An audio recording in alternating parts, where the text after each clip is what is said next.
in there, but no, I'm not. In fact, exactly that. The last time that I thought of 3D Max was when I met Natsu at Copenhagen Games in 2015. Yeah. And he was slated to be joining me later that week at PGL Kickoff Season 1. That's right. Yeah, it's right. In the absence of Toby, one who was off doing, I believe, an MLG Dota event. So that's sort of the last time that I recall 3D Max's relevance. Yeah, it's been a while. Well, they're here at the minor right now. This is an elimination game, of course, so anyone who, well, it's best of 3, whoever loses is going home, and the winner will progress through the lower brackets. We will finish this group off today. We have one more game after this one. For now, it's Dust 2. We have Overpass next, where we feel like 3D Max will have the upper hand, and Cash to finish things off. I think it'll be 2-1 in favor of Left Out. I think Overpass will be a little bit too tactical for them, but we can gauge it from this game. Maybe they can just overwhelm them completely with firepower. As we go into the first gun round here, we will see an MP9 for Jax, a FAMAS for Jinx, and the AWP for Makasimbi. You can see how low they are. A team like an underdog like this, I don't think should be forced buying those second rounds. They're so under-equipped here, and they need a utility. They need the strategy. But Jinx, he's absolutely fine. It seems he'll take down Scream. There's no trade. You can see there are a few weaknesses in the left-out setup. Goes into Keo. Brings us to a 5-on-3 as XMS tries to look through double at mid. No sooner does he do so that a flash does arrive from B. Not well communicated in David P's perspective as he gets blinded and pushed back. First time we've seen David P. Used to play alongside Mike S. Hellraiser's lineup? Which lineup was that? That had Mike S also on board for a while. Penta. Penta, that's exactly right. XMS backs off. As we said, with Hellraisers, they've stuck mostly CIS until the time that they made the switch to bring in Zero. I think Mike has retired now. He said he's looking for coaching analysis sort of roles. He's not a player right now. Shout out to everyone tuning in from the green room. Long way away. Sixer. Oh, goodness me. Just barely spotted the Tracers. Sixer coming in from the MBS Academy team, of course. He was removed from the main roster and finds himself in the AWP again, as Jinx is doing a great job here in round number 4. Looks like it'll be a round in favor of the CTs. It will be if he keeps that up. Just 6 now left in 3 versus 1.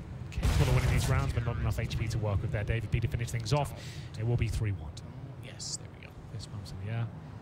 And oh, Coach with the clutch. They've got some like kind of retro sort of gaming hoodies there. Classic red logos on the front. Very simple. Haven't really changed the logo up in a while. It's a nice little devil thing, isn't it? I think I created that logo about 6 years ago, maybe more. Which is that? Aim in production will know what I'm talking about. When I say Demonic Gaming, I'm pretty sure I've already made that logo they've got. I might have to look it up. Yeah, there you go. You just confirmed in my ear. So I think I've made that, and I might sue them this event. I haven't worked it out. 3D Max? Yeah, I'll show you. I'll bring it up later. I'll show you on my phone. I'll back you. You want me to represent you in the court of law? I think so. I'm pretty good at that. Yeah, in bird law. And I got a good lawyer on retainer. Fair enough. I need it these days. Well, indeed, it's going to be double up setup now for the CTs, and we'll see whether Macazin can hold them off. It's towards short. You'll see very default standard approaches from Left Out here. Just slow positions, work up towards short, basic execution, and try and out-aim into the AKs. I don't even think they'll be focusing that much on the AWP. As Maxim will smoke them out, that's perfect. You can see all 5 players there. That's to be frustrated. They know they can't hold 5 players towards short. They've got no vision or intel. They're pushing towards B. Have they come behind them along? They can't really afford to sit here for 15 seconds. As you can see them looking quite tentative right now. They're hoping they can get through. Luckily for them, Makazin's got himself in a compromised position. As the smoke goes down, he needs to fall back because that could have been a little bit dicey. One more smoke with David P, but I don't think he can deploy it. He should be able to find at least 1 kill here. Makazin will open things up, and you can see this is looking a little bit too easy for the CTs. Yes, they had a lack of utility, but Left Out still have 2 smokes from out. They're not using them. They're just walking in one by one. I know they're a mix, but this is pretty basic stuff. Yep. And that was one of the easiest defenses you'll ever have on the A site. No one flashing. You've got 2 smokes. You haven't used them. You have a Molotov to site.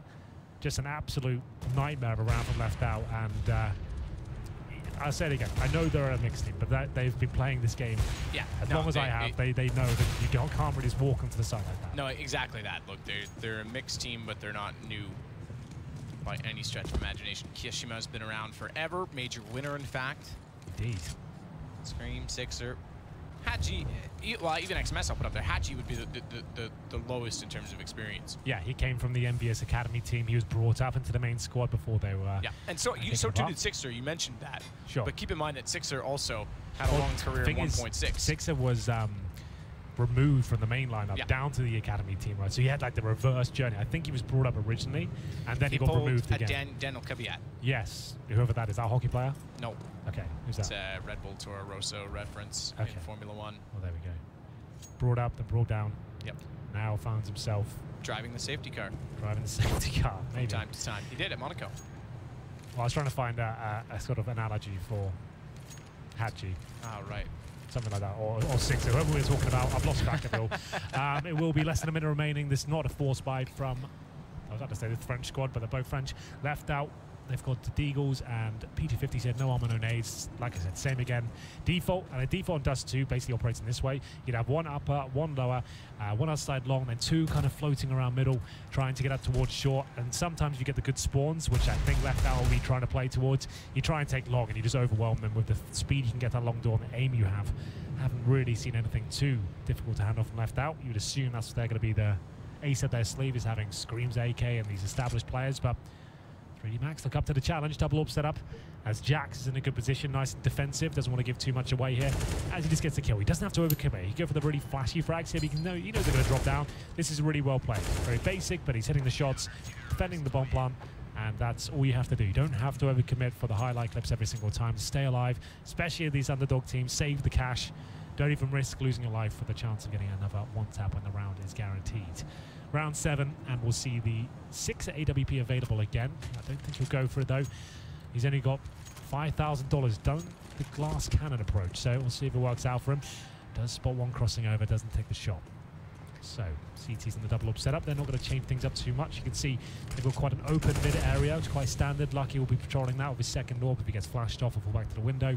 And David P, after defending the long rush, falls back to CT spawn, and this will be their setup. The initial stance is for the rushes. A B rush, long rush, and then you fall back into this sort of setup where you can float from CD spawn and outside B towards middle. Actually gonna flash over top mid doors. AK in hand, tries to pre-fire the fact that it was flying in the air as well. Catches in full duration David P, but he's able to sneak into the new cubby. Lucky, meanwhile, he was feeling it. Happy go. That'd be good if Happy and Lucky were on the same team. That would be nice. He's still got the ops, trying to find a shot as XMS will pursue. They thought it was cleared. It was not. The first flash and absence of flames does not cover off the position of David P, and down goes XMS. A nade to soften them up doesn't quite go far enough. In fact, deflects off one of the pillars. Gets picked apart, stayed there twice, got dinked twice. In fact, the first one through the door, the second one takes him down. You can hear it every single shot. As meanwhile, Lucky tries to cover off with Jax flashed off. Flicked away from it. If he'd actually gone for the preemptive strike, he would have nailed it, but he moved instead. Recovery from Jax, not quite swift enough. Got two. Had to switch over to the pistol, and there's not really much cover against the wall. If they wide swing, double peek nonetheless, as left out is feeling a little bit left out of the A site. They want it back. They've got no smoke to cross. They have got a Molotov, but luckily no CTs watching as they make their way over towards the bomb site here. Both players towards long. I like this from the CTs. Left out, probably going for a long plant themselves and try and get down there. Not going to be the case. Standard stuff, really. Defensive plant almost, but they have got the AWP in the hands of Kiyoshima now. As he looks towards shore, you can see this is definitely not an ideal setup from the terrorists, and down goes the first player. We have to scream now of low HP against two of them. He is good, but this looks a little bit too much of a tall order. He probably gets one and then taken out by Jinx, but he has bought himself some time, and I'm not sure why I doubted him. That's absolutely beautiful stuff there from Scream. You can see the teams looking a bit scrappy, but that's what they need to rely on. It's individual performances that will get them through this game. There's no tactics you can really deploy to take down players like Scream if he starts hitting all the shots and playing calm. I want to be selfish and go for it every game. It's like, I'm not going to call him the ultimate team player, but it's like he's trying to play the team game, you don't want it to be a more team from player, others. No, you don't. You want to be selfish. It's like, dude, go do your thing. You be simple. Just run around and go nuts. Do it. Even if you think that you're being a dick to your teammates. I mean, I'm not saying be a bad teammate. Yeah. You can still throw flashes for them. You can still communicate correctly. But take matters in your own hand. Instead of saying, oh, wait for you to get mid for me, just go get mid. Yeah, those kind of players, when I was leading, I would always just like, whatever you're feeling like you want to do, where you think you can find frags and where you're comfortable to do it, just call it, and I won't overcall it. Just, it'll be absolutely fine. Just give it a go. And when you find those sort of enigmas with Counter-Strike, they can just dictate their own game. You want to let them do their own thing. As David P takes matters into his own hands, pushes towards short, and Scream is waiting on the other side. He is getting warmed up now, but quickly cooled down. Jax will find him there. It's going to be a 4 versus 4 as they go towards short again. You can see they are quite limited in terms of their tactical finishes here. They can go for the B split. Looks like that's where they'll probably end up. One smoke remaining. That's in the back pocket of Sixer. They've got one player established towards short. They've actually opted to fall back all the way towards long and pincer the bomb site here.